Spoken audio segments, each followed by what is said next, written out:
But people go, well, if your dad did this today, he'd go to jail. I'm like, let me tell you something. No, that's not true. My dad didn't lose his job, and he drove the company car to the airport. And the story that I was told was and it's a really a big company. I think they just I probably don't need to say that. I think it just sold.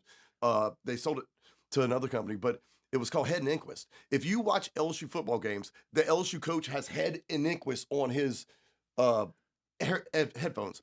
So John Inquist was the founder of the company, and he was in Dallas meeting with a potential client, and the client was like, "Did you hear about that shooting in Baton Rouge?" And John Inquist didn't know how he was going to handle it, and John was like, "Oh yeah. I've heard about that." And the guy goes, "They ought to give that man a key to the city. He's a hero." And John Nichols was like, "You know what? He's my number one salesman. He's our employee." So he never lost his job. Right. Did this, like, once your father got off the probation and started drinking, did it like accelerate? Did it get worse because he had this like thing on his shoulders or not? My mother, I want to say, was 91. Eventually left him again and went to Biloxi. She had a nice little apartment on Beach Road, right next to the Beau Rivage, which got destroyed, ironically enough, 20 years ago in Katrina. And then once her apartment got destroyed, she was living in a FEMA trailer. My little brother, who lives across the street, had his second child. So they convinced her to move back home to help take care of the Raise kids. Yeah, so they were paying her to take care of the kids. So she ended up moving back home.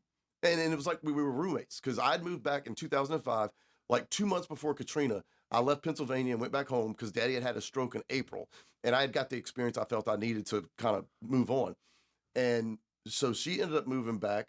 And I mean, we were roommates till, he finally had another stroke and he needed full-time care. So we had to put him in a nursing home. And what age did he die at? 68. Oh, young dude still. He had a lot of miles. Yeah. No, he had interstate, he had highway miles, not interstate miles. No, he had road miles. Yeah, he had a lot of miles on him.